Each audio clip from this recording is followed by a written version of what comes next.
my channel, and this is the weekly wrap-up, third week in June, and that is June 17th through the 23rd. So my wrap-up for June 17th through the 23rd, it was a busy week, which means you guys are obviously seeing this a little late. Just a little tiny bit late. So what did I read for the week? Let me start off with Dear Martin by Nick Stone. Oh my gosh, this book, it is so special.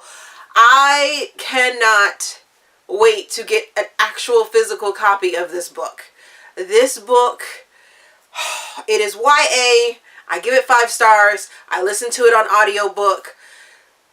It is in the same, or it's being compared to and placed in the same realm as The Hate You Give by Angie Thomas. And we all know how I feel about that book.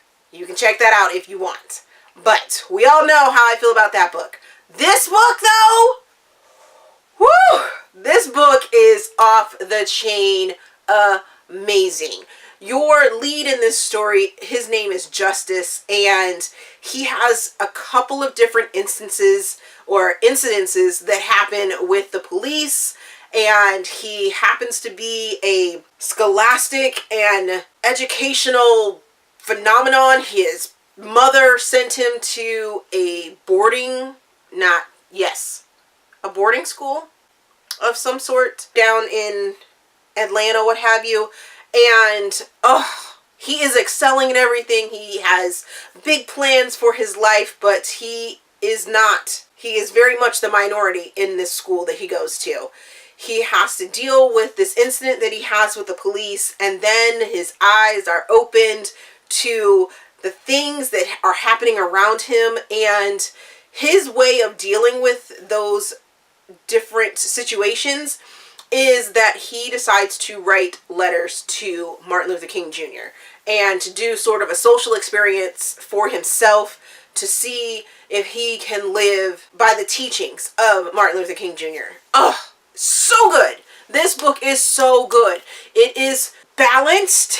It shows things that could quite possibly happen to a young man that is an upstanding citizen, but because of his skin color, he's seen as different, and I really enjoyed this book. I absolutely enjoyed this book. I plan on getting it so that when the time comes and my son is old enough to understand these issues, if these issues are still very prevalent in society, he can read about what he could possibly do in his life to make things better or to affect change, what not to do, find his own opinions, and just it was so good. It was so good. And this is a book that I definitely think would be a great teaching book for today's society and the things that are going on, without being completely biased in its teachings or its opinions or its meanings. The next book I read was Between the World and Me by Ta-Nehisi, and this is sort of a memoir. It's a letter from the author to his son, and I give this book 3 stars. I listened to it on audiobook. For me, it just came off as an angry black man that is trying to push his opinions onto all black people, and it didn't sit well with me, but I can see where I can understand him, because he did explain it well in his speech, I guess, in his letters. He did come off very pretentious by using large words, and if I had been reading this, I probably would be using the dictionary more than I was actually finding or listening, hearing his meaning or his message that he was trying to put across. So yeah, that's just my opinion, and the next book I read was Wicked Gentleman by Christy Pastore. This is a contemporary. I give it 4 to 4.5 stars. It was an arc. Yay! And this book follows Jax and Stephie.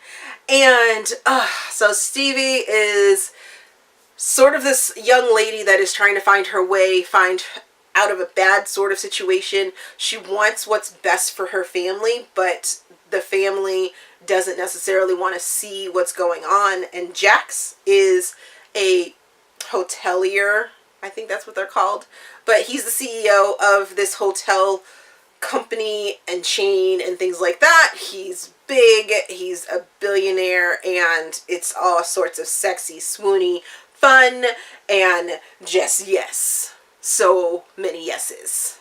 Yes. The only thing that was lacking for me was that Stephie came off a little, just a tiny bit weak in some of the things that she did, but for the most part, yeah, love this book. Really, really enjoyed it. The next book I read was Just Listen by Sarah Dessen, and this was a YA. I give it 3.5 stars. I listened to it on audiobook, and this book follows Annabelle and her family dynamic. It is a coming of age story, and it deals with some hard issues, some body issues, because Annabella is a model. Her whole family is into modeling. Her two older sisters are models, and they both have a different dynamic. They're all different body shapes, and it's an incident happens, and she becomes the social pariah of her school. So she ends up meeting this young man named Owen, and through Owen's friendship, she learns how to listen and really listen to what's going on or what's being said around her without just hearing. So it was an okay book for me. It was okay. Then the final book that I read last week was Family Ties by Stephie Walls. This was a new adult, or at least I'm placing it in new adult. I give this book 5 stars. I read it as an arc. This book follows Portia and Jude. Ugh! So it initially rips my heart out right off the bat, because Jude is dealing with a family issue with his mother and the imminent death for her.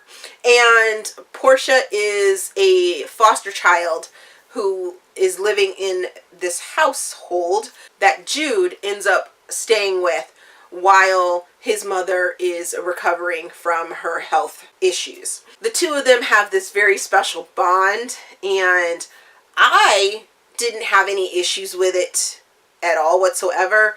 The author, Stephie, has said that it's a little taboo in topic or in issue with some, and it does have, I think, a little bit of mixed, I guess, taboo-ish connotations with it maybe, but I at no point felt that way. I felt like I wanted to like reach in the book and shake the two of them, because you just know that there's a connection between them right off the bat, right from the beginning, and it just felt like they should be together, period. From the beginning, for me, that's how it felt. So then some things happen. People have to discover themselves, and yeah, it's really heartbreaking and really heartfelt, and I loved every single minute of it. I loved Portia. I loved Jude. I loved that they both figured out that they needed to find themselves, and it was just so good. So good. Even beyond the fact that they had a bond, they found that they needed to find themselves. And when I mentioned to the author that, I was getting a little frustrated with Jude and Portia, she reminded me, hey, they're 19 and 18 years old. And I was like, this is true.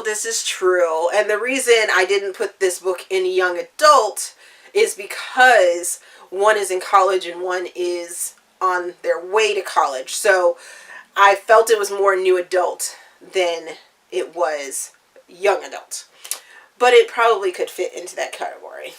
So those are the books that I read for the week, last week, week 3, June 17th through the 23rd. Have you read any of those books? Do any of those books sound interesting to you? Let me know down in the comments. As always, if you enjoyed this video, please give me a big thumbs up and subscribe to the channel. Also, there is a feedback form down in the description box so you guys can help me improve my channel. Thank you for watching, and I will see you guys later.